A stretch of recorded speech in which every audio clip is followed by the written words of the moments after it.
Hey guys, Will here. So today, Tom and I are very excited to be sharing with you our first impressions of the new Fanatec CSL DD. So firstly, I wanted to say a big thank you to everybody who voted for their favorite content creators in Fanatec's poll, because obviously we wouldn't be making this video if it wasn't for your support there. So thank you very much to everybody who cast their votes. Now, before we get started here, I do need to make a couple of little things clear for you. What we're looking at today is a pre-production sample. So right from the onset, you need to understand that this is not exactly the same product that you'll be receiving should you choose to buy a CSL DD. Now, because of this, we won't be following our normal review process. That will of course come later once we have our hands on a final production unit. While this is of course not quite ideal, and we would have loved to have been able to put together a proper review before the CSL DD was available for pre-order, the information we've been given by Fanatec is quite clear with regards to what's expected to change between this unit and the final production units. And what we're going to be looking at today should at the very least give us a good indication as to what we can expect from the final production models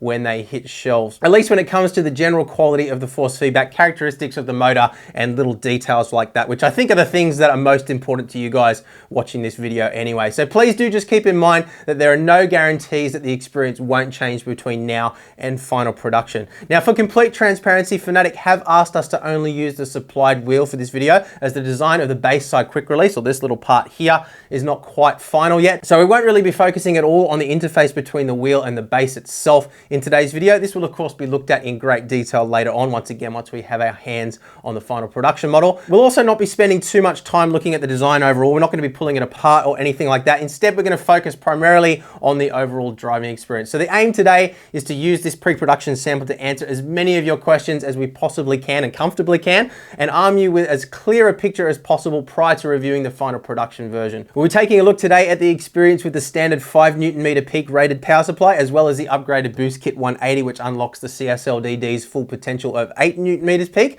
We'll of course be taking a look at the driving experience when mounted on the same high-end cockpit that we use for all of our other wheelbase reviews, as well as some cheaper mounting options too, along with of course the table clamp accessory, which is an optional accessory which can be purchased should you wish to mount one of these to a table. So we really want to try and dig in and give you as much information as we possibly can for as many different kind of usage cases and scenarios as we can think of. And we will of course also compare the driving experience based on our personal experience to that of some other common wheelbases, including the CSL Elite, the CSW 2.5, the DD1, and of course the DD2. And we might compare to some other relevant wheelbases from other brands as well. We'll be stopping at a few points throughout the video as well to explain some of the terms and buzzwords that you've no doubt heard floating around in reference to the CSL DD. So things like direct drive, fidelity, dynamic range, to name a few. Hopefully by the end of the video, you'll have a clear understanding on what all of those terms mean, and of course how they relate to the driving experience. Now, while we always do encourage you to watch the entire video so you don't miss any of the important context surrounding the things we're saying, we have put some timestamps down in the description to help you navigate to the things that you're most interested in. So my hope is by the end of the video, you'll have a clearer picture of whether or not the CSL DD is the right product for you. Now, I will just quickly mention that we have recently published a detailed wheel buyer's guide too, which will help you guys decide which wheels might best suit your needs and budget if you're looking at picking up some wheels to go with the CSL DD or any of the other wheelbases in the Fanatec ecosystem. So there's a link down in the description below for that. And we also do have some affiliate links down there as well, which are a great way of helping out supporting Boosted Media at no additional cost to you should you choose to do so. So on that subject, just quickly as well, if you would like to understand more about how Boosted Media operates, there is a link down in the description which explains exactly how we go about running the channel. So I would definitely encourage you to check that out as well. But anyway, I think it's time to get stuck into this CSL DD. Let's get going.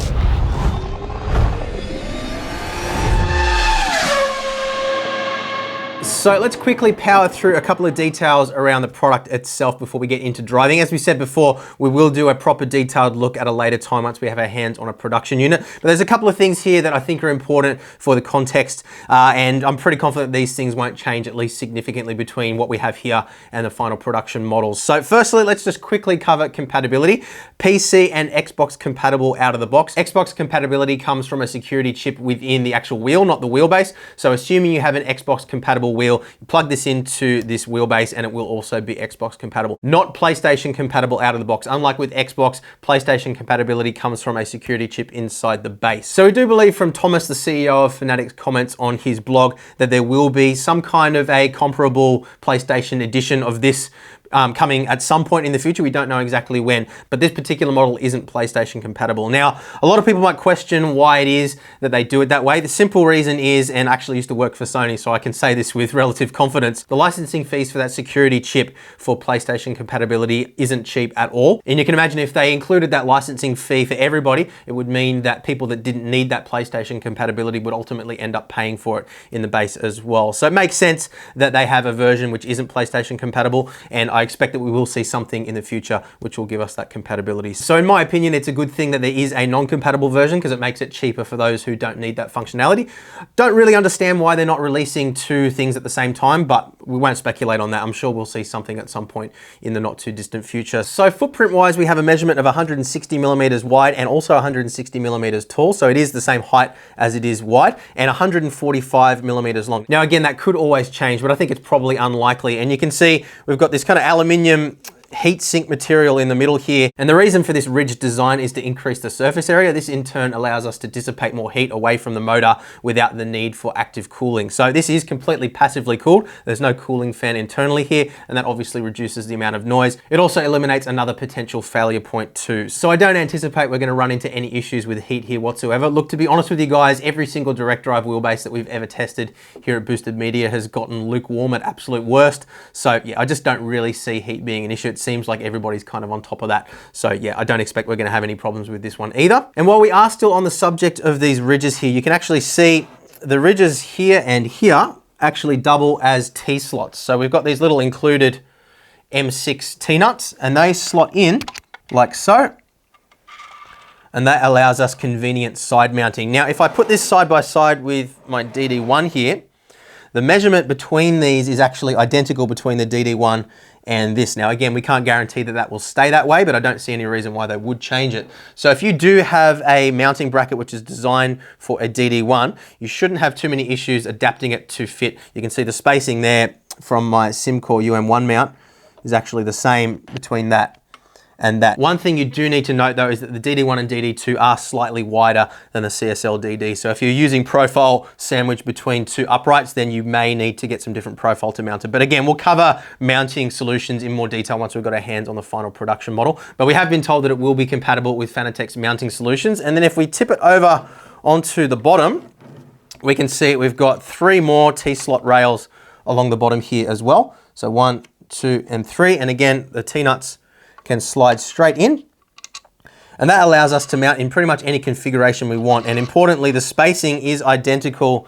to that of the Club Sport Wheelbase 2.5 and the CSL Elite. So if I move this over and quickly flip my Club Sport Wheelbase 2.5 up, you can see here the 3-hole pattern for bolting in, and that can be replicated exactly the same on the CSL DD. So that means that flex aside, at least in terms of mounting the wheelbase itself, any cockpit or any wheel stand that's compatible with the CSL Elite or a Club Sport Wheelbase 2.5 can also be used with the CSL DD, which is a good thing. So obviously they've put some thought into backward and future compatibility there, and that is all good things to see. So again, we will let you know if anything changes there with the final production models once we get our hands on them, but I don't anticipate it will. Now, front cover and rear cover are made of plastic. Again, that could change, so we're not going to comment on that too much. We do have 2 M6 mounting holes on the top here as well for mounting accessories like dashes or phone cradles, things like that. 50mm spacing between those, and that again is identical to the spacing we have on the Club Sport Wheelbase 2.5. CSL Elite is the same as well, and DD1 and DD2 both have the same. So again, any accessories that you might have mounted on another Fanatec wheelbase, you should be able to mount directly onto this without too much drama. So let's put these guys aside again. So while we're on the subject of mounting, we should also take a look at the table clamp accessory. So let's flip this over on its side again to reveal those 3 T-slot rails. And this is the base plate. So what this essentially does is we've got a little metal piece here which screws into, this will all make sense in just a moment, but this basically slots through here like that. So it slots in there. It might actually be easiest to do this upside down, I think. So we'll flip it that way. Hold this in place. This slides on like so. Like that. So there we now have the plastic rails in 2, and then our metal insert in that one. And then very similar design to the mount that comes with the CSL Elite wheelbase, for those who are familiar with that. This goes into place here, and then we have a screw that comes in from the bottom goes through here, screws in place like so, and then we also have a little knob in the kit as well that allows for a little bit of extra leverage should we wish to use it. So we will of course test this out properly later and go for a drive mounted on a table, but let's just quickly show you exactly how this mechanism works here first. So we slide it all the way back. We want to make sure we get it all the way back up against these little stops so we don't get any sort of leverage and flexing going on. And then we just tighten up the screw at the bottom. Remember, we do also have this little additional thing that can go on as well, just to give us a little bit of extra leverage to tighten it up, but you get the idea here. It bolts on. We can go from 5mm through to 60mm thickness on the table, so it is actually thick enough that you can bolt to a 40 series profile as well if you wanted to use it that way. And we have a fixed 15 degrees of tilt here as well. So let's take that back off for now. And again, we'll try this out as a proper driving test a little bit later on. I want to put this on the main rig first and just sort of talk about the characteristics of the motor and all those things. I think that's more important to begin with. We want to know exactly what this motor feels like and how it compares to the other bases in the 5Nm and 8Nm modes. And then we'll have a look at some of the other scenarios a little bit after that. So let's take the table clamp back off now. We'll have a quick chat about the actual motor that's inside this guy, as well as the inputs and outputs, and then we can move across to the power supplies. So I'm going to save the chat about the motor itself and some of the design features of that until we're actually up and running on the rig, because I want to kind of, test it out in situ for you guys while we talk about it. But one thing I will mention, if we just move the DD1 side by side with the CSL DD, is that there is quite a lot less inertia here. So we won't talk about the feeling of spinning it on the shaft at the moment while it's not energized, because that's not really realistic and it's not a true test. But you can see here, when I let go of that shaft, it stops spinning pretty quickly. There's not a whole lot of weight there, not a whole lot of inertia behind it. Whereas if you compare that with the DD1, you can see that's got quite a lot more weight behind it, quite a lot more heft.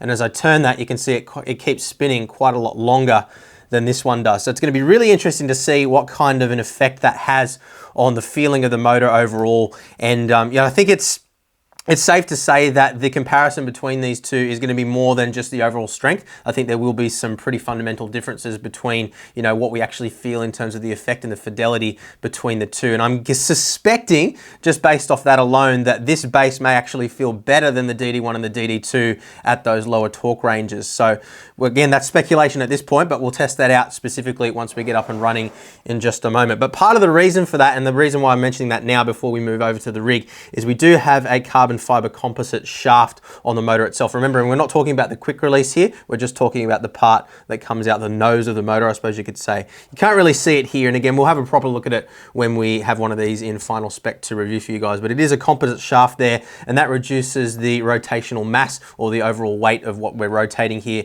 And that's what allows us to minimize that rotating mass, which should lead to overall better fidelity. So really excited to test that out. And the last thing I want to talk about here before we move on to power supplies is just the inputs and outputs that we have. So we've got a USB-C type connection for connecting to our Xbox or our PC. First time we've seen USB-C used on a Fanatec device, so good to see they're moving up into the 21st century.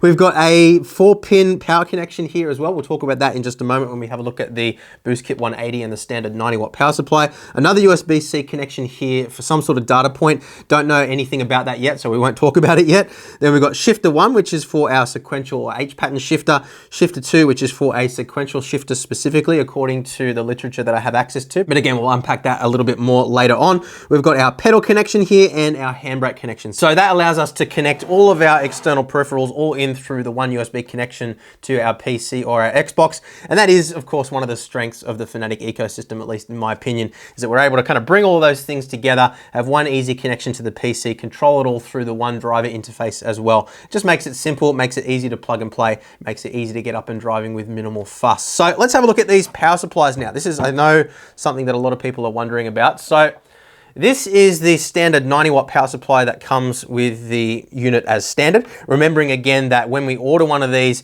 we have the choice between the Boost Kit 180 or the standard power supply. So we won't get one of these if we order the Boost Kit 180 at the same point in time. But this is a 90-watt power supply. We can see on the specs here, output is 24 volts DC, 3.75 amps or 90 watts. And interestingly here on the little pinout diagram, we can see pin 1, 2, and 3 are V negative, and then pin 4 is our V positive. So it looks to me like it's a single rail or single phase of positive power on this power supply. Then if we move across to the Boost Kit 180, which you can see is quite a lot larger, actually more similar to the size of the power supply that comes with the Club Sport Wheelbase 2.5 and CSL Elite. So again, a much heftier cable here as well. Same voltage, so 24 volts, this time 7.5 amps, so 180 watts, as opposed to the, what was it? It was 90 watts or 3.75 amps of the standard power supply.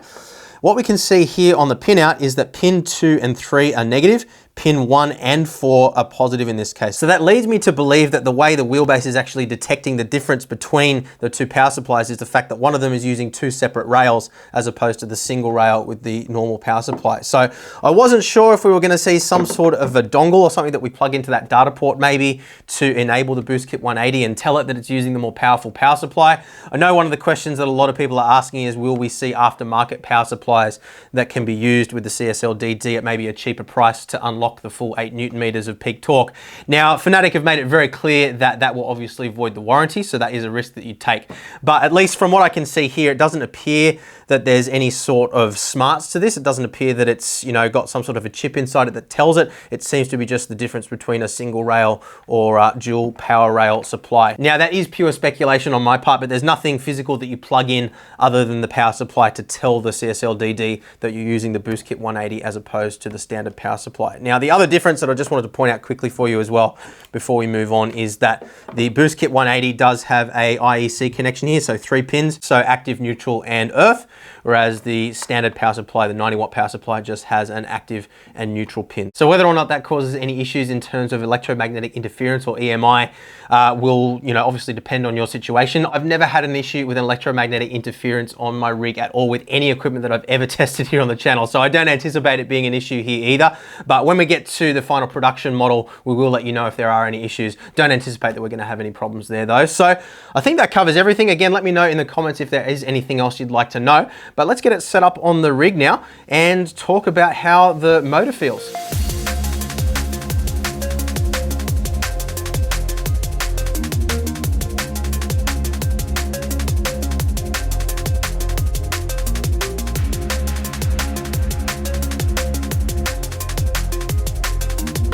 Okay, so we've got the base hooked up on my SimLabs P1X to begin with. As I said before, we will be doing some testing on a more entry-level cockpit that will have a little bit of flex in it as well to sort of see where the sweet spot is in terms of whether you're losing too much fidelity to bother upgrading to something like this unless you also upgrade your cockpit. Of course, we will also test out the table clamp a little bit later on too. But the first thing I wanted to do is just talk about the motor itself, some of the characteristics around that, as well as the menu system. Now, we are running beta drivers here, and menu options, things like that may change before you guys get your hands on these. So I'm not going to spend a whole lot of time going through every single setting or anything like that like we normally would in a review video. We do have another video where we take you through all the Fanatec settings and explain what all of them do. So I would suggest checking that out. I'll put a link in the description below for you. But just for those who might be brand new to the Fanatec ecosystem, one of the strengths of this ecosystem, one of the things I love most about it is you can access and modify a lot of the force feedback adjustments, or all of the force feedback adjustments, as well as a few other things right from the wheel without having to alt tab out of the game and go and adjust settings there. So all we do is we press on the tuning menu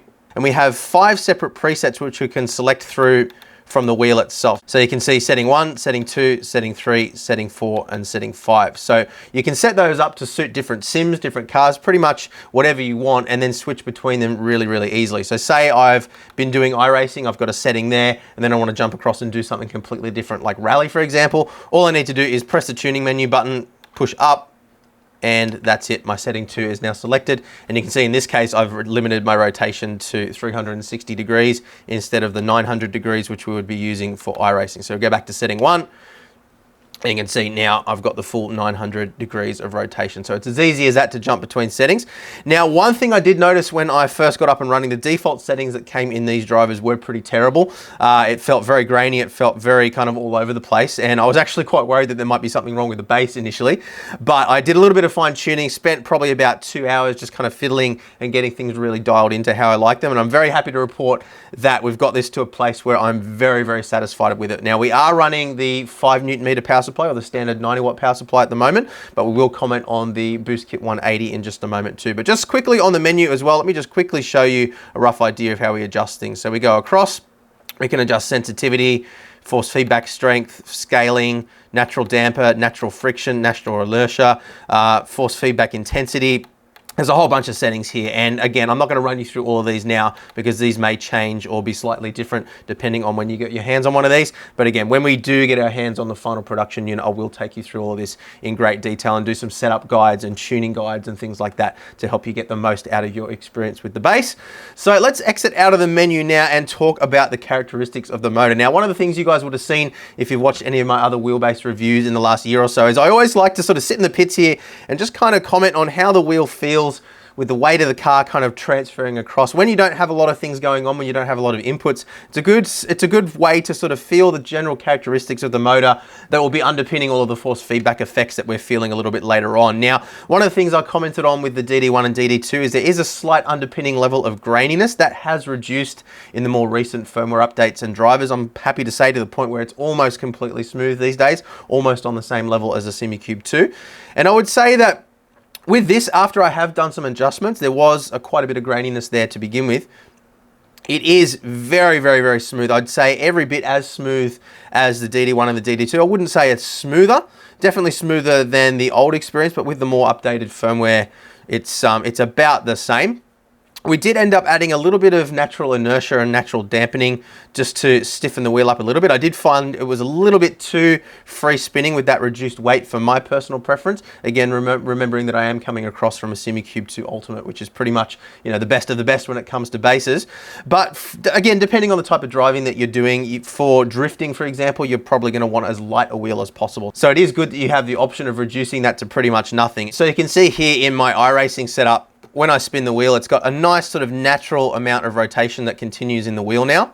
And you can see how nice and smooth that is too. It's very, very, very lifelike. And you can kind of feel, you can see on the screen here, as I rotate the wheel, the suspension of the car transfers. So as the wheels transfer, it raises and lowers one half of the car. And you can feel that weight through the steering very, very nicely as well. So these are just little things that I like to kind of look at before we get going. But again, if you do want to reduce the weight of the wheel for, say, drifting or something like that, if we go across to my second preset, you can see now the wheel is spinning very, very freely. There's barely any inertia there at all. And that is due to that carbon fiber composite shaft that we have on the wheel. Also combined, of course, with a very lightweight wheel here as well. So it's kind of a best case scenario, but you get the idea. Very free spinning and again, extremely smooth.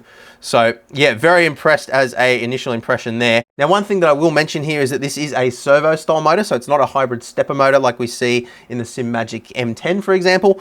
And it's also not an outrunner motor like we get with the DD1 and the DD2. So advantages of a servo motor is that it's able to maintain high rotational speed at high torque levels. So with a hybrid stepper motor, what happens is the faster the motor's rotating, the lower the amount of torque it's able to produce. Kind of like a car when you're up in 6th gear going at, say, you know, 110 kilometers an hour and you put your foot down, the car can't really accelerate quickly like it can in 1st or 2nd gear from a lower speed. So it's kind of the same thing here with a servo motor like what we have in the CSL DD. It kind of gives us the best of both worlds. We're able to have high rotational speed and maintain those high levels of torque. Now, it is also a German design motor as well, they tell me, and designed specifically for this usage case. So it's not a motor that they've brought across from some other type of system and then implemented into here. But again, when we get our hands on the final production units, we will do a disassembly and show you the internal workings as well. You can see here in this exploded view from Fanatec just how much stuff there is going on in here.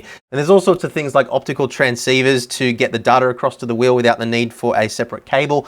We've got a inductive coupling system in there as well to get power across to the wheel wirelessly. And all those things, of course, need to be able to do that wirelessly because you need to be able to spin the wheel pretty much infinitely being a direct drive base. But again, we'll look at all that when we get our hands on a retail unit later. Now, another thing that Fanatec have made a big deal about in their marketing so far is their flux barrier technology. Now, that is designed to reduce the amount of torque ripple or cogging effect or the graininess that you feel through the wheel as you kind of rotate it around and as the force feedback kind of comes into play as well. So some of the more entry-level direct drive wheels that we've tested in the past do have kind of this underpinning graininess. The SimMagic M10 in particular was quite bad in that regard. You do kind of forget about it once you get up and driving, but it was kind of always there. And I'm happy to say that after a little bit of fine tuning, there was quite a bit of graininess there initially, but after a bit of fine tuning in the settings, this is very, very, very smooth. So very impressed there. It does seem like that flux barrier technology is doing its job well.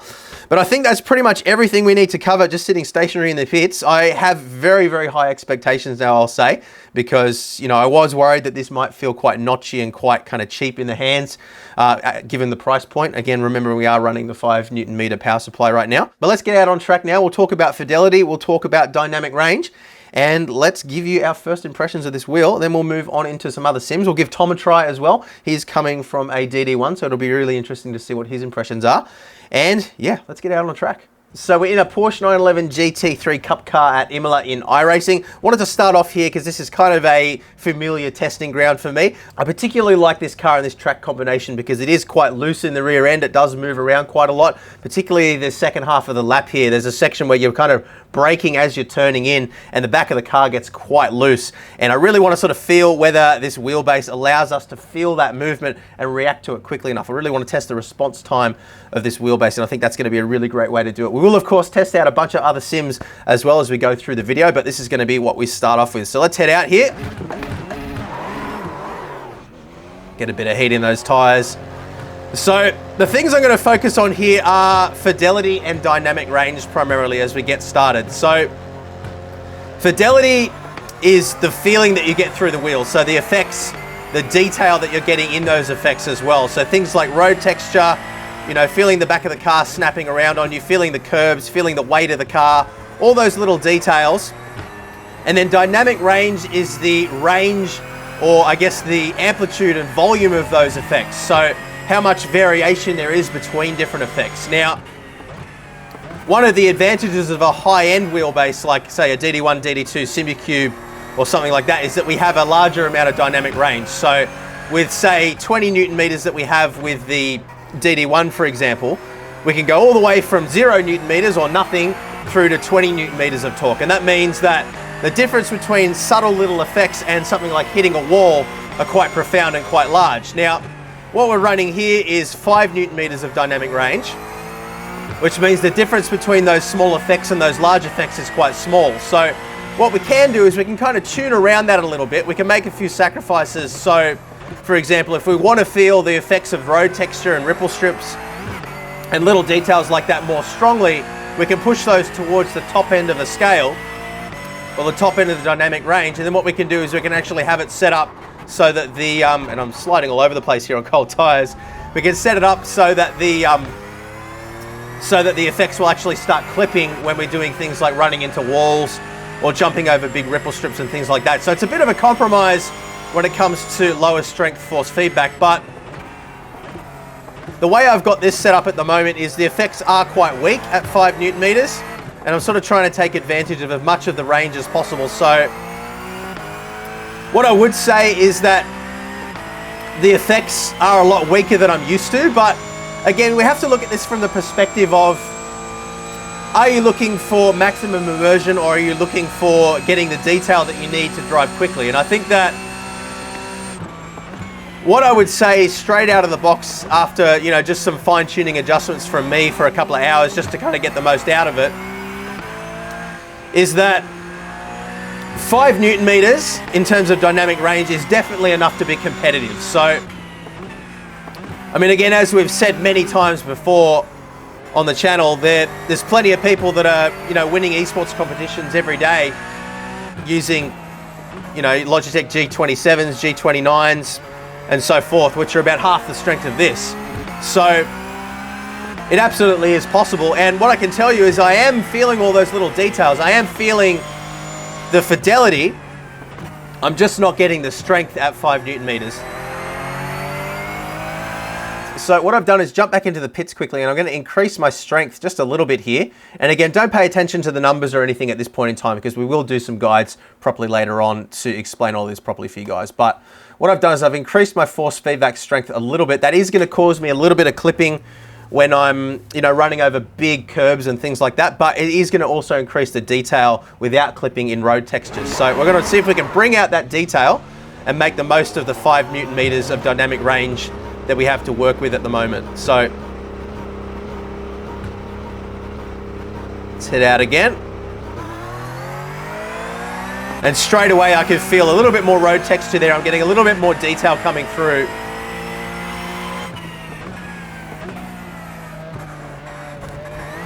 And we can see there, when we go over the big bumps there, we are getting a tiny little bit of clipping.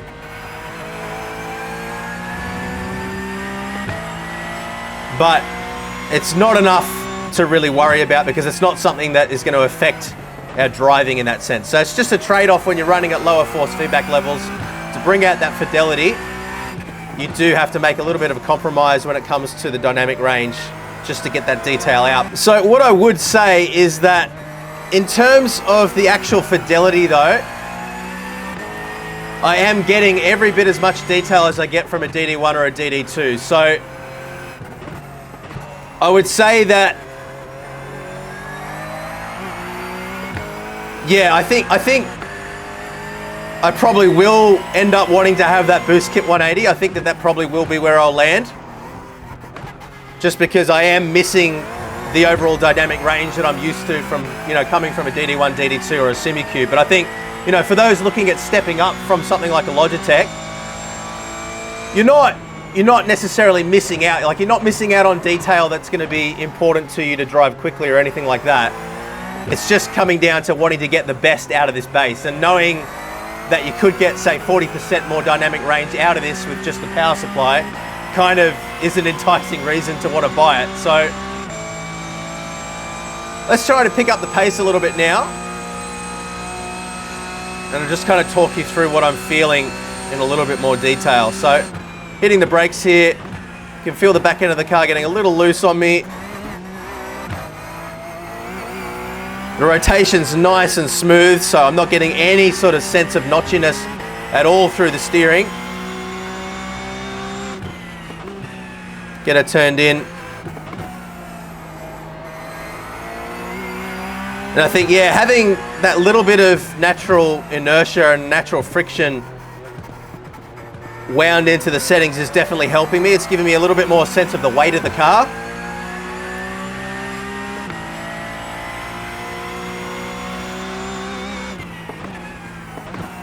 But, I mean, I'm just, as an initial impression, honestly amazed at how good this thing feels. I mean, I had high expectations because it's been talked up so much, but really, when it comes to the fidelity that I'm getting here, this is every bit as good as a DD1 or a DD2 is, which honestly surprises me a little bit. Really, what it just comes down to is that dynamic range, that strength. So I think what we'll do now is we'll put Tom in, we'll get his impressions at the 5 Newton meter range, and then we'll put the boost kit 180 on, we'll see how that feels, and then we'll go ahead and we'll test some other sims, because one of the things that I'm really keen to find out is whether we've got good consistency between different sim titles as well. That's one of the things that I've always found outstanding about Fanatec wheelbases in particular, is that you do get quite a uniform experience across different sims. So that's definitely something that we want to test out for you guys. But yeah, initial impression, having spent, you know, a couple of hours now with the base, just fine-tuning settings, I'm able to get this to be pretty much exactly what I want in terms of fidelity. It just comes down to wanting that little bit of extra dynamic range, or that little bit of extra strength. So we'll get the boost kit 180 on after Tom's had a drive and see whether that makes the difference. All right, so I'm jumping in here with wheel settings on here. This is literally the first time I've sat in front of this, so it is genuinely first impressions, and I'm feeling quite excited about this. Yeah, as Will said, this is super smooth. It does feel a bit lighter than the DD1. Yeah, pretty similar feeling, so this is cool. Okay, it does feel a lot lighter than what I'm used to, so see how we go here, but gosh, it's smooth. Whoa.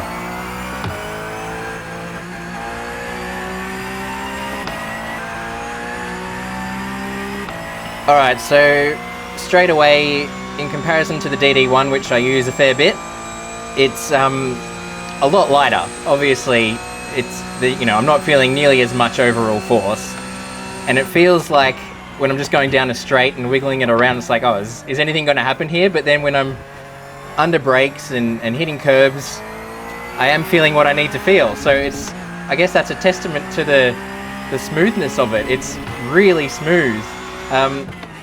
for my liking compared to wheel settings. I'd probably just add a little extra dampening in there.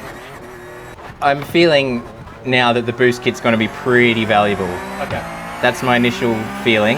Yeah. The overall feel of this, it feels like it's good quality. Like I feel like the hardware is where it should be. It's like the smoothness, the overall kind of feelings I'm getting, they all seem right. Hey, like it's just, it's all there. It's just you want a little bit more. I just want more. Yeah, okay. So let's chuck on the other kit. All right, that's good. Yeah, it's good. Okay, so we're running the boost kit 180 now.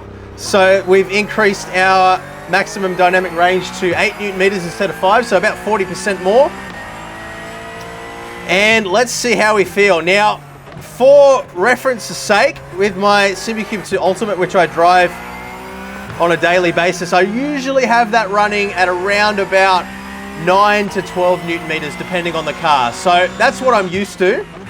Not too far off what we have here, but immediately I'm feeling that additional weight in the steering is definitely helping me straight away. I can feel the weight of the car a little bit better. Now remember, this is just one car, it is just one driving style, and we will, we will test out a bunch of other stuff as we progress through the video and then come back at the end and give our general reflections. But you can kind of think of the boost kit like a multiplier. So it's basically just boosting everything that we were feeling before. So the ever so slight graininess that was there before is a little bit more pronounced now as well, but certainly not to the point where I would say it was problematic. It's something that you really do have to pay attention to feel it all. And certainly no worse than we have with the DD1 or DD2. So I'd say again, even though it is a different style motor design, being a servo motor instead of an outrunner motor, overall the characteristics and what I'm actually feeling through the force feedback is very similar. And I'd say,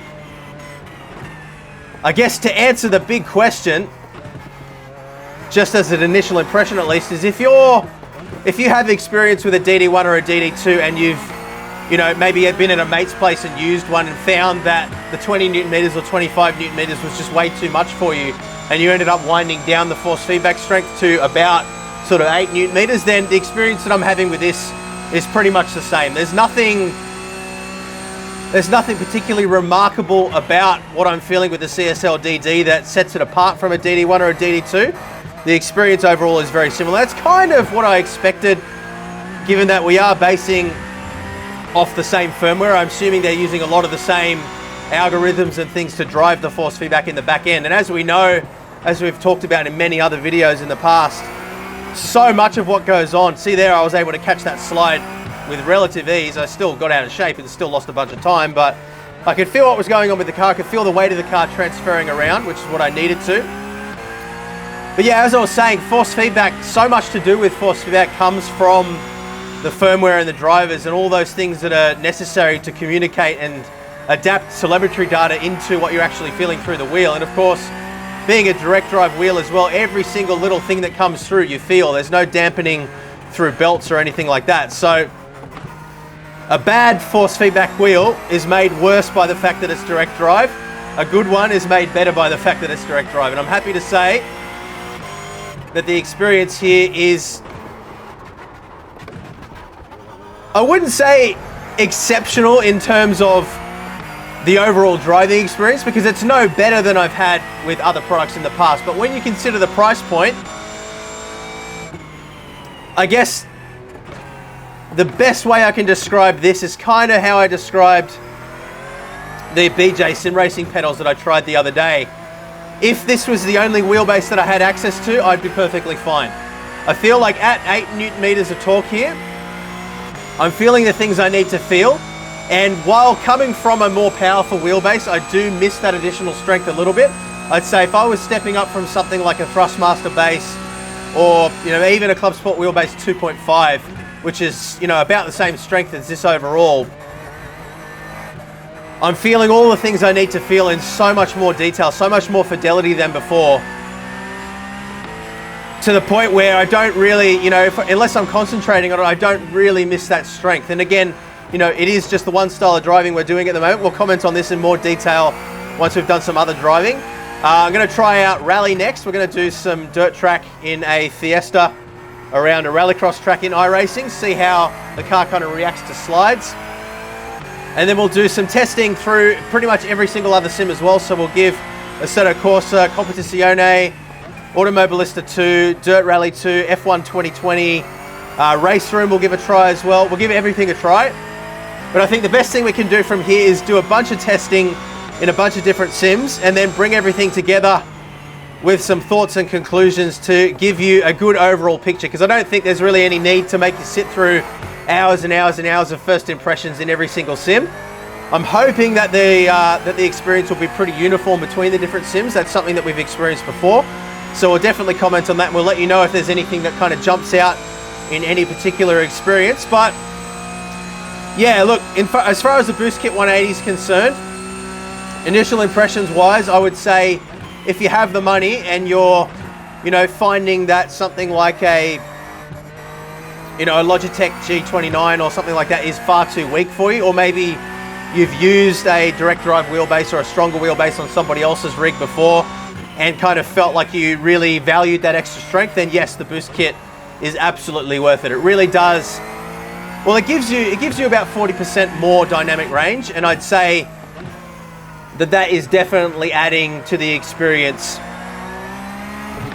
in a similar level of proportion. But the important thing to understand here is that it's not increasing the fidelity. So even though we are feeling the details stronger than we were before because of the dynamic range, the actual detail that's there, so the road textures, the feeling of running up on curbs, the feeling of bumping over ripples and things like that, is the same underpinning underneath that. So it's kind of like turning up the volume basically.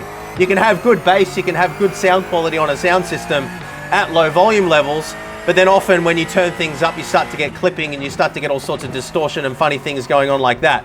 What I'm finding here is that this is basically like, taking a small speaker that's really good quality already, making it bigger, making it more powerful, but not really, not really affecting the overall sound quality, just increasing the volume. So I guess that's probably the best way I can describe this as an initial impression. But let's jump in, let's do some other sims now. We'll do a whole bunch of testing and then we'll bring it all together with our conclusions.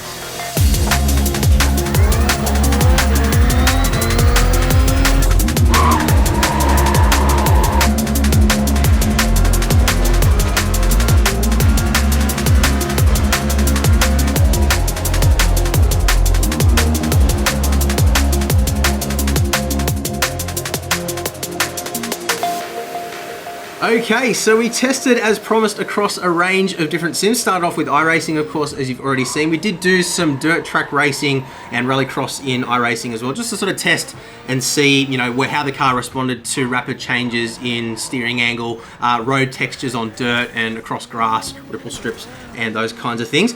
Then we moved across into Assetto Corsa. We did Assetto Corsa Competizione as well, of course, Dirt Rally 2 and F1 2020. So we found the experience was pretty consistent across all of the sims that we tested. We've kind of come to expect that from Fanatec, to be honest with you guys. When we've reviewed other wheelbases as well, that's kind of been a standout feature, and definitely was the case again here, despite running early internal beta version drivers, which we were a little bit concerned about might cause us some problems, but we didn't have any problems at all getting up and running in any of the sims that we tested, which was of course very encouraging. We would expect that, if that's the experience that we have with beta drivers, then the experience with the final release drivers should be even more stable and consistent. And we didn't really notice anything in particular about any one sim that kind of made it stand out from any others in terms of the way the force feedback felt or anything like that. Obviously, iRacing does tend to lack a little bit more than some of the others when it comes to things like road textures. Assetto Corsa Competizione was probably the standout there in terms of how it relayed the information when you go across ripple strips and across grass and kind of just catch a tire on the edge of dirt and things like that off the side of the track. But other than that, very consistent between the different sims, and I think that that's a really important point to make, because it is something that I think is important, particularly for people that are jumping in and out of different sims quite regularly.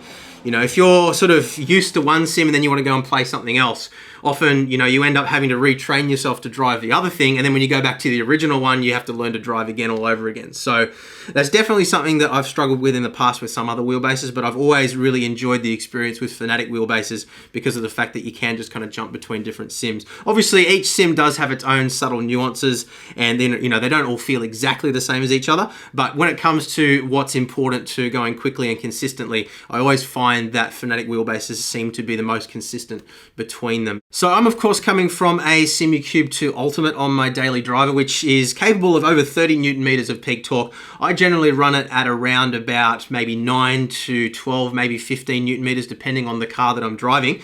What do you normally run? You're coming from a DD1. Yeah, so the DD1, and I think I usually have that around 15, 16 okay, so on you're iRacing. a little bit stronger than me. Yeah, well, we knew that just by looking at me. So. That's true. That's true. So I definitely did feel like I was missing that little bit of extra strength overall. Yeah, yeah. And did you find that with the 8 Newton meter as well, with the Boost Kit 180? Yeah, I mean, it's a definite improvement. And it did eliminate a lot of that sort of lifelessness that I was kind of feeling with 5 Newton meters. Yeah. The detail was there with the 5, but it just wasn't a very exciting experience overall. Yeah, and I think what a lot of people end up doing, and kind of what I was alluding to when we were doing the iRacing testing earlier on, is when you have limited dynamic range, what you inevitably end up doing is cranking up all the lower end effects and end up clipping on the higher effects. So when you're bumping over a big curb or hitting a wall or crashing into other cars, you know, those kinds of details that aren't so important in terms of the way they feel, other than the fact that, you know that you've hit something. You know, often you have to crank up beyond the point of clipping for those to bring out the detail in the finer stuff like road textures, ripple strips, grass and such. So, you know, there are settings that you can adjust in some sims. The drivers themselves often have settings too for linearity. So usually with higher dynamic range direct drive wheelbases, you know, such as your Simucubes and your DD1, DD2s and so forth, you'll often, you know, generally we recommend that you run linearity switched on because that gives you the full use of the dynamic range all the way through. Whereas with lower powered wheelbases, typically, you know, up until now, belt driven stuff and cog driven stuff, what you'd do is you'd run that linearity setting off so that you could kind of boost the signal strength of the lower stuff. So you'd still get that strength in there, but you'd not be clipping like crazy in the higher end stuff. So feeling around with those settings a little bit, we were able to bring out that detail a little bit more. But I agree with you 100% there. I think that, you know, the finite detail is definitely there. You can definitely feel those little subtle textures. But the overall strength in the dynamic range side of things was just a little bit lacking, particularly with the 5 Newton meter strength, but with the 8 Newton meter as well compared to what we're used to.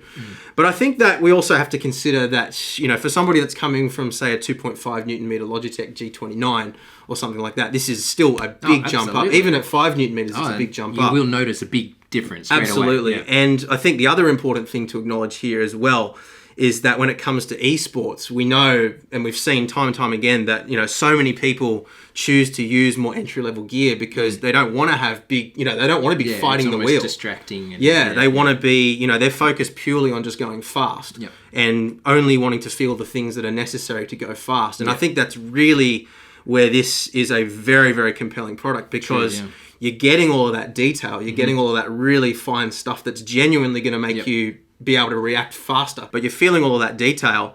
And so I think that this is probably going to end up being the wheelbase that we'll see in esports competitions. I think a lot of, you know, these sim racing centers, commercial places where you can go and organize competitions and stuff will probably end up buying these simply because they do everything that you kind of want in that kind of setting.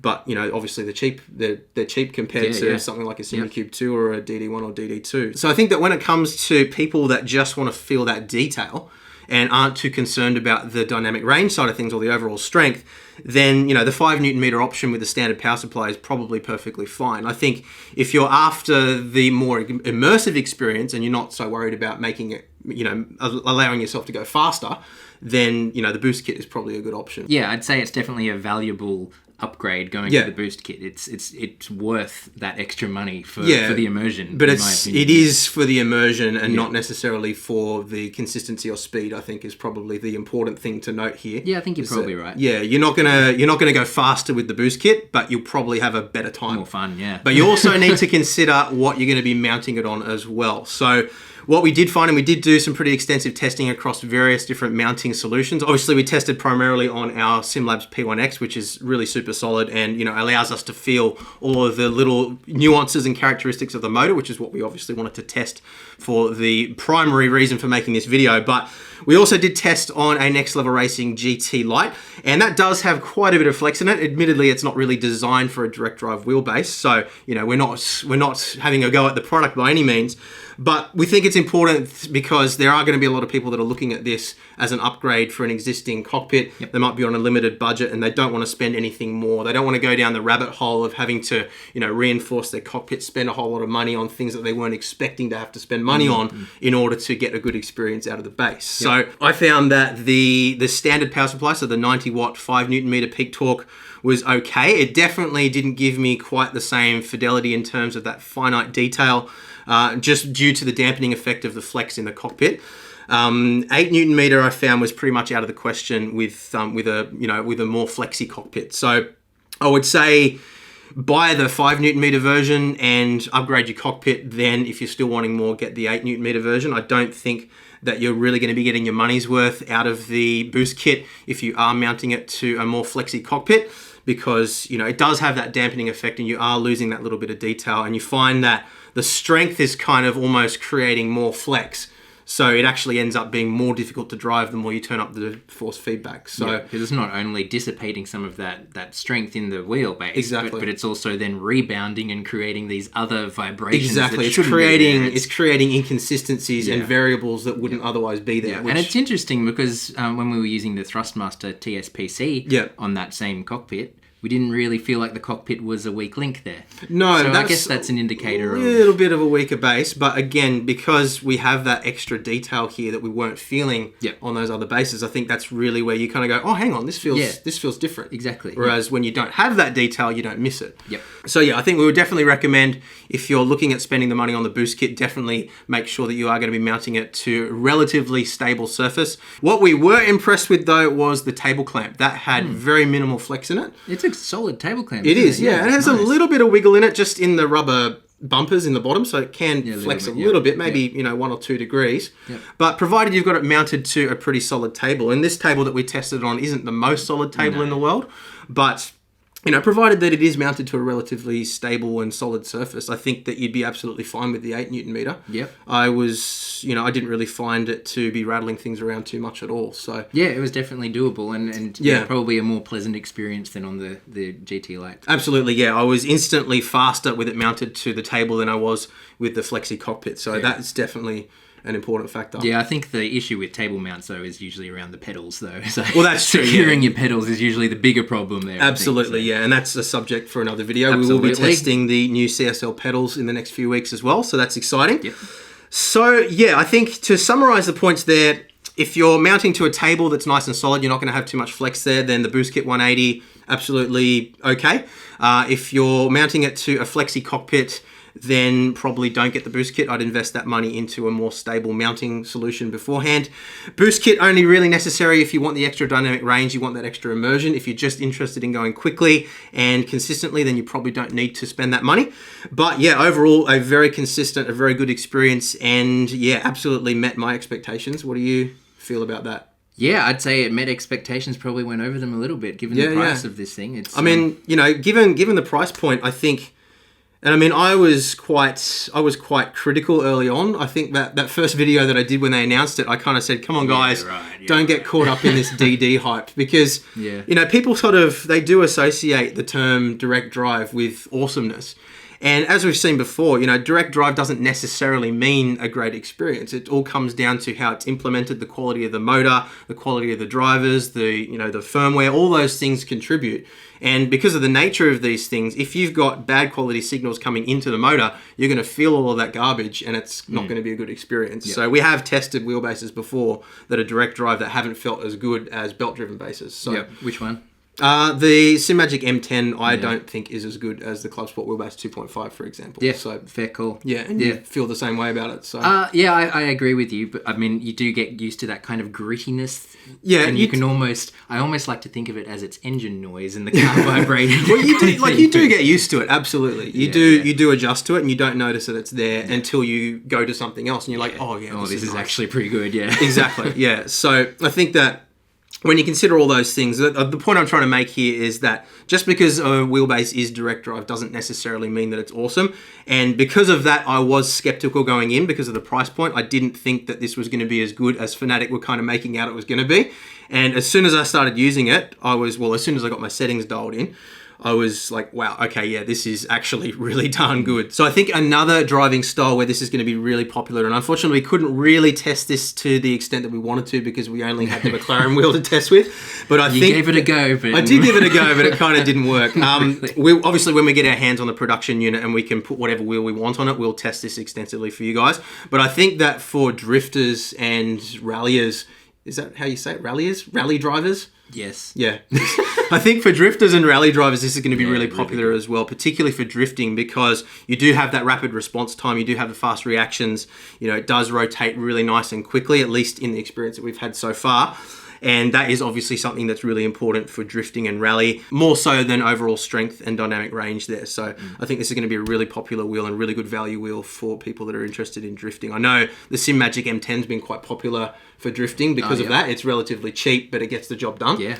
This being even cheaper still, yeah, kind of just makes sense. Yeah. So you've been a bit critical of the DD1 with its graininess in the past. Yeah. Bit better since the firmware updates. Yeah, so I think since about the 380 driver and firmware, it's been a lot smoother, a lot closer. And when I say I was critical of it, the reason I was critical of it was because it wasn't as smooth as the SimiCube 2s, basically. Okay. So, when you're driving, kind of like what we said with the M10, when you're driving and you're kind of focused on everything that's going on, you didn't really notice it, at least in my opinion.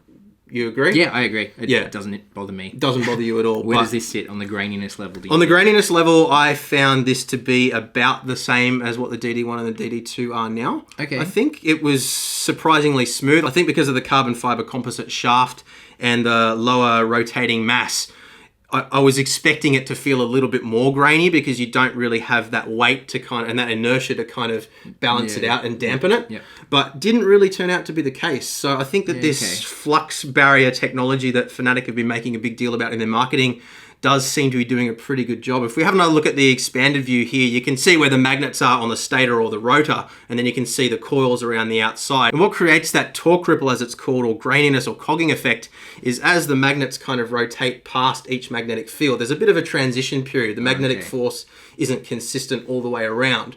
So what that technology is doing is it's trying to sort of equalize that magnetic force throughout the rotation to balance it out and make it as smooth as possible. So it isn't as smooth as the VRS Direct Force Pro. It isn't as smooth as the SimMagic Alpha that we tested. It isn't as smooth as the SimiCube 2 Sport Pro or Ultimate. No. But all of those things are a lot more expensive than what this is. And I would say, for me at least, and again, remembering that it is a pre-production unit here, so we can't guarantee the experience is going to be the same with the final production ones, I would put it on par with the way the DD1 and the DD2 feel at the moment in terms of graininess. In terms of graininess, yeah. Okay, so I would have said it probably is a little bit smoother than the DD1. Okay. In terms of graininess. Yeah, well, you have a lot more experience than I do with the DD1, so... But that was kind of relative to how much dynamic range there was. So, so if you start to crank up your force a bit to bring up those details more, then the graininess comes up with it, and it did feel more grainy than the DD1. Okay. But when you're using it appropriately without, clipping too much, then it felt smoother, but everything's less, so that's also less. I think that what it boils down to there is, when you're using it within its design parameters, then I don't think that graininess is going to be an issue for people. I don't think it's going to be like, oh god, this is grainy, this is horrible.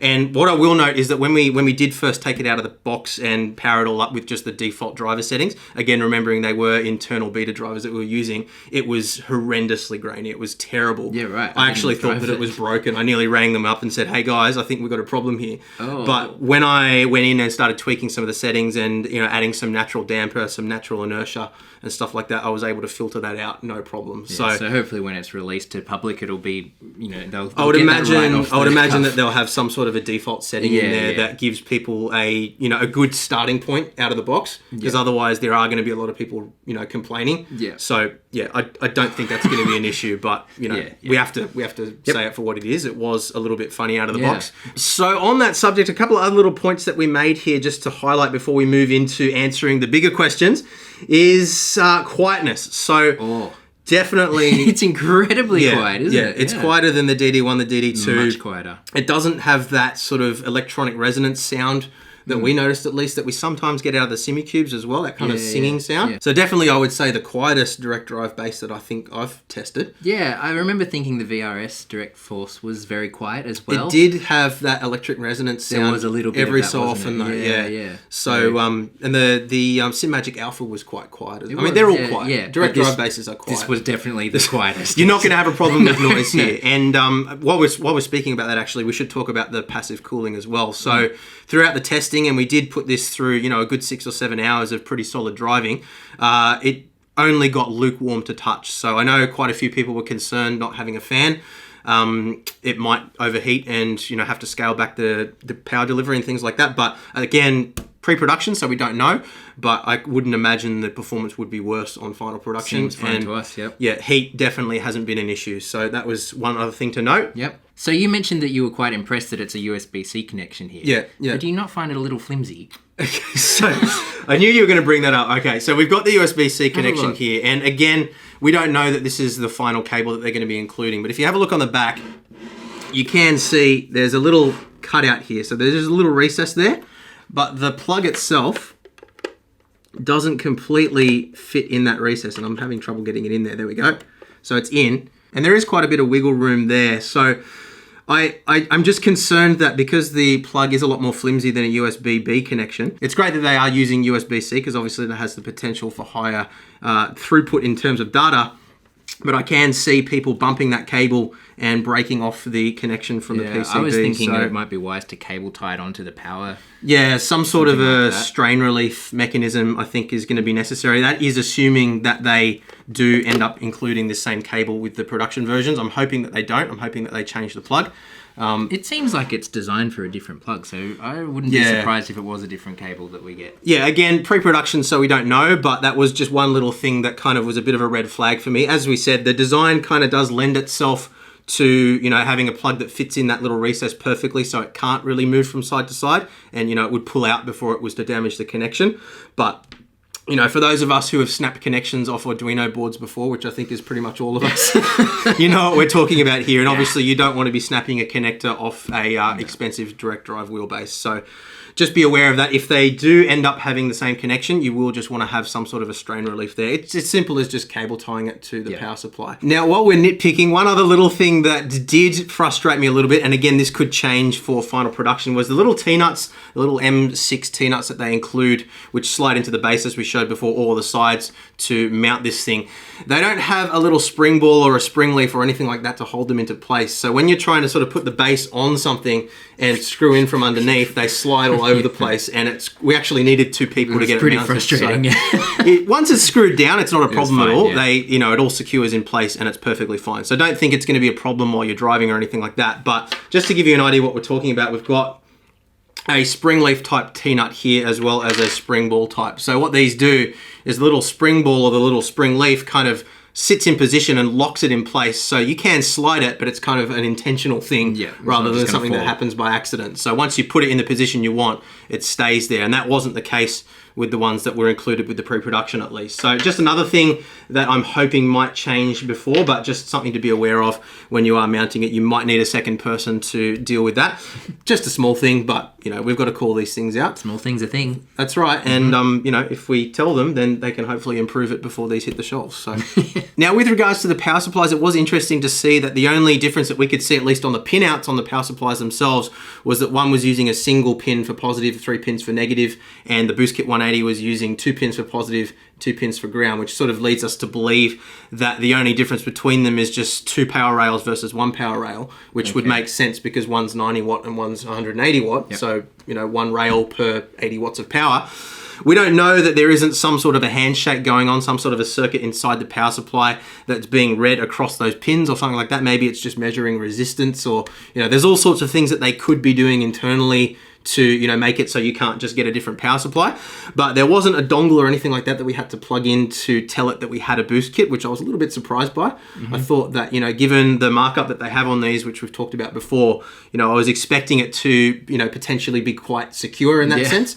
Maybe there is something there that we just don't know about. And again, it could change for the final productions, but just something that I thought was interesting there too. And beyond that, in terms of analyzing the hardware, we really do need to wait for the production models, because I think that, there's going to be some things internally that we'll want to look at. We obviously want to unpack the software more, go through settings, explain how all the menus and all those sorts of things work too. But we don't want to do that on pre-production software and pre-production hardware. So we'll leave that for the proper review of the production model when we get our hands on that.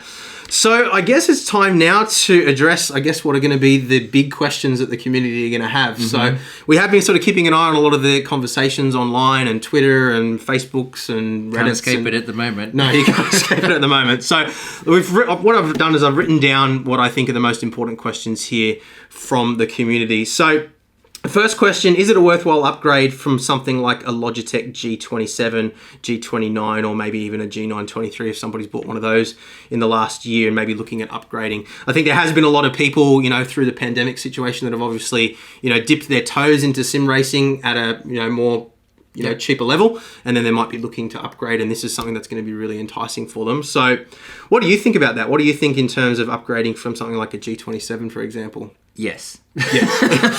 I think basically, to me, the difference between those two, it's like having a PlayStation vibration controller to having actual force feedback. It's that big a difference. I don't know if I'd go that far, because there are people that are very, very fast on those older wheels. But I get but still, there's other ways to train your brain and so that is on true, and and we've covered that in a lot of other videos. So we'll put some links down below to sort of give you a bit of perspective around why we're saying that. When you're talking G27 level to this, it's a completely different. It is a totally different experience, at least in terms of immersion and feeling what's going on with the car through your hands rather than relying on what you're seeing on the screen. I think it's an important thing there. So what else have I written here?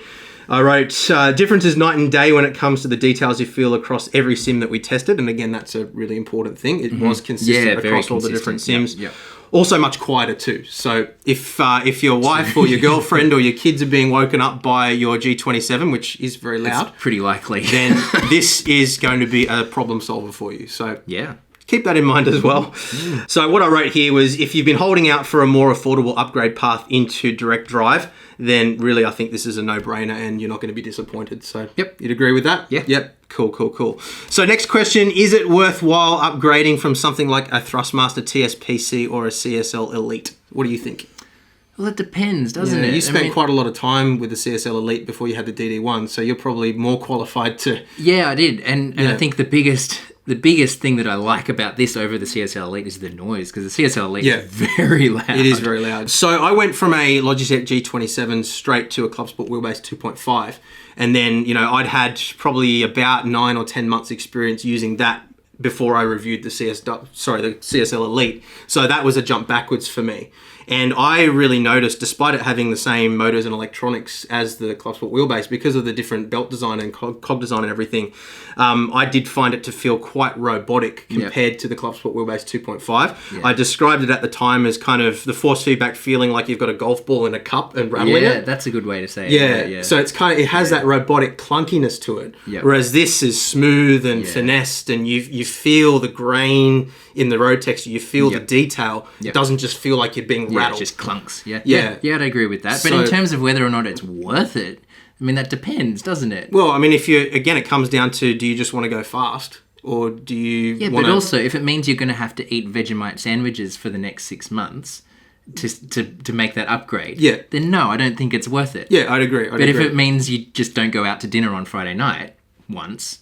then it's worth it. Then it's worth, and it also comes down to what you can get secondhand for your older gear too. Of course, secondhand prices are absolutely crazy at the moment with the issues with supply and demand. So true. you've got a much better chance of getting a good price for something that you're upgrading from and upgrading to this at the same time. So what I wrote here is, despite the strength being similar, I'd still say yes. The details feel far smoother and less robotic, which does make the experience more enjoyable and more immersive. It's also, once again, a lot quieter, which is an important factor for a lot of people. So yeah, agreed? Yep. Cool. All right, so what about compared to a Club Sport Wheelbase 2.5? I think this is where it's a little bit funny because it's around about the same price.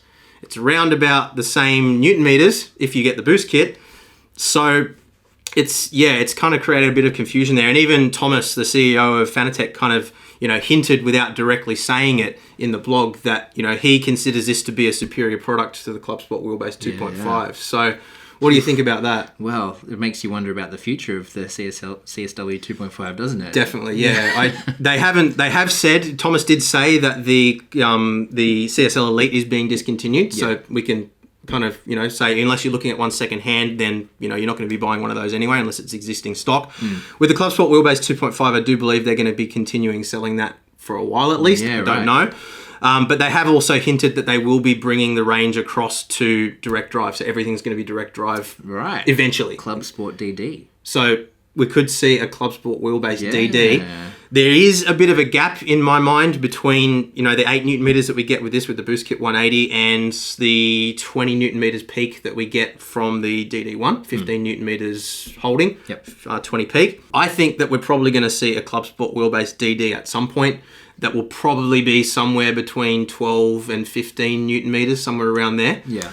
So what I would suggest, and again, this is a guess, I don't know what's coming, but I think that unless you can get a really good second-hand price for your Club Sport Wheelbase 2.5, this is, in my opinion, better, but there's not enough in it to justify, I wouldn't consider it a massive upgrade, I guess is what I'm saying, from Club Sport Wheelbase 2.5. I think, I really love my 2.5. It was, I think I would go as far as saying that if I wasn't doing this as a job and I still had that base that I bought, I'd be happy with it and I probably wouldn't really feel the need to upgrade it. Yeah. So, and I think that most people that have that base probably feel quite similar. So, not a huge upgrade from the Club Sport Wheelbase 2.5, but an upgrade nonetheless, in my opinion. Yep. Again, it's not about the dynamic range, it's just about that detail and that fidelity. So I think if you can get a good second-hand price for a Club Sport Wheelbase 2.5, you're onto something. It makes sense to do it. Yep. I think, if the 2.5 is going to be hitting the scrap heap and you're forking out for this completely from scratch, then maybe not so much. So what I said in my notes here was, if I were wanting more from my Club Sport Wheelbase 2.5, I'd probably say for a DD1 or a SimuCube 2 Sport or a VRS Direct Force Pro, or wait to see if Fanatec releases a Club Sport Wheelbase DD at around the 10 to 15 Newton meter ranges. I think that this will be a more substantial upgrade. I don't think that the CSL DD is going to blow you away coming from the Club Sport Wheelbase 2.5, as it's already a very good base, but there's no denying that the fidelity is more pronounced on the CSL DD, both with and without the Boost Kit 180. Agreed? I'm not used to CSW 2.5. Well, that's true. You don't have a whole lot of experience with it. No, so I don't. That's true. So, but I did use that wheelbase exclusively for 9 months, so I know it pretty well. I did spend some time driving with it again recently with the more updated drives as well, just to sort of see how it had changed. Yep. So, I think ultimately it comes down to what you can get secondhand for your Club Sport Wheelbase 2.5, but I don't think that this is going to blow you out of the water coming from one of those. Yeah. I think that's probably the best way to summarize it. So, what about people who, and there actually has been quite a few of these people, that either bought a DD1 or a DD2 recently and are now going, I wish I'd waited, or that have already owned one and are thinking about actually selling it and then buying one of these instead. So, the justification that I've seen is people saying, well, I run my DD1 or my DD2 at around about 8 Newton meters anyway, so do I really actually need that, or should I just go with one of these? Would it be a better fit for me? So, let me just read out what I've written in my notes here, and then feel free to jump in at any point and disagree. Okay. So I wrote, for me, I couldn't tell a huge difference between the CSL DD and the DD1, DD2 at the same torque settings. What I mean there is if I set my DD1 or my DD2 to those torque levels, I couldn't feel a big difference between these and those wheelbases.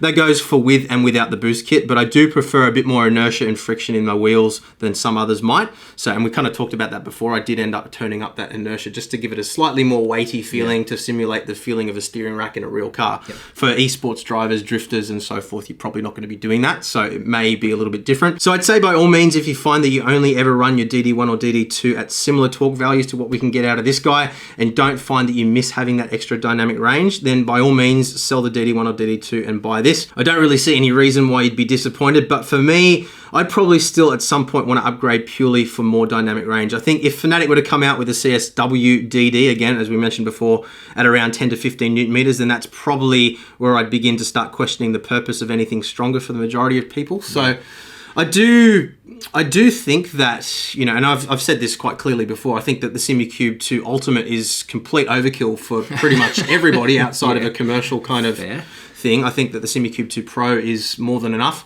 I think that, and we did this when we compared the DD1 and the DD2, I said, you know, unless you really need that extra dynamic range, unless you're Dwayne Johnson, then, you know, you're probably okay with the DD1. All the other things like warranty and the kill switch being included aside. For me, using this, when I ran it with the 5 Newton meter power supply, I did max it out at 100% and I wanted more. When I ran it with the Boost Kit 180, I maxed it out at 8 Newton meters and I still kind of missed having that little bit of extra. As I said before, with my SimuCube 2 Ultimate, I do run that at around sort of 9 to 12, sometimes 15, depending on the car. So this was a little bit on the weaker side for me. What do you think about that? Yeah, well, I think you're really missing out on the corner forces, aren't you? Yeah. It's that feeling of the car going around the corner and fighting against it, that kind of thing. Yeah. When it comes to the sharp, more impact kind of things, hitting curves, that kind of stuff, it's fine. Like absolutely. You get a really nice quick response out of it, which is more than enough. Definitely. But the corner forces really were missing, and I'm pretty glad to be going back to the DD1 because of that. It's very valuable to me. And I wonder if you're running your DD1 at 8 Newton meters, are there some other settings that you might be able to be... that's what I'm thinking too. I think Are you missing out a bit there? Yeah, I think that it might be worth doing another sort of updated settings and fine-tuning video, because we did do that video a while back where we kind of went through the entire tuning menu and explained what everything does. But I think it might be good to sort of maybe make like a fundamentals course or something where we actually say, all right, so you've got your new DD, let's go through and actually get the most out of this for your But in a nutshell, if you're turning your torque right down that far so that you don't have the big extremes... you can instead be sort of squishing everything up, rather than just bringing them all down. That's what a compressor does in audio. Exactly, it's squishing the audio signal to make everything the same volume, rather than just bringing it down. But you're losing that dynamic range and that kind of flow. So So I really feel like 15 is where you start getting the most out of it. Yeah, so I'd agree with you. Somewhere between, for me, 10 to 15. Again, it will depend on how strong you are. There are plenty of people that I know that run 20 plus Newton meters and, you know, can't drive anything less. So they're obviously a lot bigger than I am. It's interesting. But, I would have thought that, you know, they'd still be sensitive to the lower torques. It just means that they can handle the bigger ones as well. I don't know, but again, it just comes down to that dynamic range. I mean, if you're peaking out at 20 Newton meters when you're going over bumps, then you know, unless you're running linearity mode off and you're kind of bringing up everything else as well, then. But I guess the point here is that, you know, for both of us, we wouldn't sell our DD1 or DD2 to buy this. No. I just don't think, even though the texture's there, and in terms of, you know, graininess and smoothness and, you know, fidelity, yes, it's very, very close. The dynamic range just isn't quite where it would need to be. I think it's a very familiar feel. It doesn't feel like a different... It feels like the same, but just less. Yep. Yeah, I think is a fair way of putting it. Okay, so I think, again, you know, if we were talking about a Club Sport wheelbase DD that was 10 to 15 Newton meters... That's interesting. That would be very different, but I don't think that this is a replacement for a DD1 or a DD2. Nah. At least not unless you're drifting or doing something that just doesn't require that dynamic range in the first place. Yep, fair? Yep. Cool. So I guess to summarize things here, I've said in quite a few recent direct drive review videos that I think the next advances in technology are really going to be in terms of making it more accessible, so making it cheaper, tick, making it smaller, tick, and I do really love the footprint of this thing. I love that it kind of sits nice and small on the rig. It's not taking up a huge amount of space, so you can see the screen behind it. It's very sporty, isn't it? It's very sporty looking, and you can get your screen up nice and close to it too, which is really, really cool. That's something that I don't like about the DD1, DD2, and some of the SimuCube bases is that they are quite long, so it limits the range and how close you can get your screen unless you're kind of dropping it in front or... Yeah, well, I've popped mine in front there, but then you can't get it low enough. So. Exactly, yeah. We really need a screen that has a notch in it, don't we? Yes. Somebody make that. That'd be great. So yeah, miniaturization as well, and of course on the software side. So I think really where we're seeing the most advances lately has been more just in the firmware and drivers, and I think that's kind of been highlighted in the changes that we've seen with the DD1 and DD2. If you compare the experience now to what it was almost 2 years ago when I think it is 2 years ago when they released those now. Yeah, right. Totally different. And I think everybody agrees that's owned one for any length of time. So, and again, when you think back to what direct drive looked like, I mean, I think back to Jimmy Broadbent did a video about 3 years ago now saying, it was about, is direct drive worth it? And he was looking at a OSW wheel that had a control box that was the size of a PC and it was like using an entire power grid to run it and everything. And that's what was required to get a direct drive experience 3 years ago. So when you think between, the outlay financially, the cost of electricity, the footprint, all those things, the complexity of setup as well, compare that experience to what we have here, completely different. And I think that's really kind of where things are going and where we're going to see the main advances over the next few years. So I think really what this is a massive wake-up call to the industry. It's basically like Fanatec throwing down and saying, hey guys, look what we can do. Yeah. And now it's up to everybody else to step up to the plate now, I think, really. Yeah, I think so. Bringing their price points down as well would be well, I mean, that's the other really great thing about a product like this is it forces the market to kind of refresh itself and go, okay, well, do we really need to charge as much as we are for, product X, Y, Z? Yeah. So I guess the best way to summarize this is I have been quite vocal in my stance on DD hype, as I call it in the past. I frequently remind people that just because something is direct drive doesn't necessarily mean that it's better than everything else.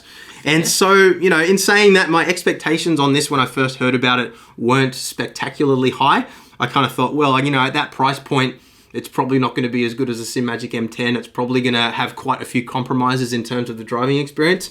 And, it'll be one of those things that people buy just because it's DD, not necessarily because it's good. Fanatec have done their best to, raise my expectations. I've been talking to them quite a bit over the last few months about this product. And, they've been telling me how good it is. And that's kind of, pushed my expectations up. You're a super critical guy there. So I am a pretty critical guy, but... What I'm happy to say is that at least in the case of this pre-production model that we have here in front of us right now, it's absolutely meeting my expectations and exceeding them. So I think that's... Yeah, I'd say they're delivering on what they've said. I think so. So, I think that's pretty much all we can say at this point. We obviously will be going into a lot more detail. We'll take you through the software. We'll pull the back cover off and have a look inside as well. We'll take you through the quick release once we get our hands on the final production model. So like a real review. Exactly, a proper review. Because, there's a lot of stuff that we covered here and there's a lot of questions that we've hopefully answered in the best way we possibly can. I think that we've hopefully covered all the things that people need to know, at least to make a decision on pre-order. Now, when it comes to pre-orders, obviously there is a little bit of a different way that they're doing things this time. So we'll put an article up on our website that'll keep you updated on what's happening there, all the details, as well as some links that you can use to help out the channel as well, should you wish to do so. We, of course, really do appreciate your support there because that's what keeps us running. That's what makes all this possible. So thank you guys so much for watching. We really hope that this has answered your questions. If you do want to know anything else, let us know in the comments as well. We'll do our best to answer you, but do remember again that this is a pre-production model, so we can't be absolutely certain in what we're saying. We will, of course, come back later on with a full review once we have our hands on the production model. So pretty exciting time to be a sim racer, I think. I know, right? There's a lot happening at the moment. There's a lot happening at the moment. We've got the CSL pedals coming up soon as well to check out. We haven't even opened the box of those yet. They came at the same time as this, but we wanted to get straight onto this to get the video out as quickly as we could. So we'll get onto those next, I think, and see what our impressions are of those. That's good. I think that will do for today. So see you guys later. Bye. Bye.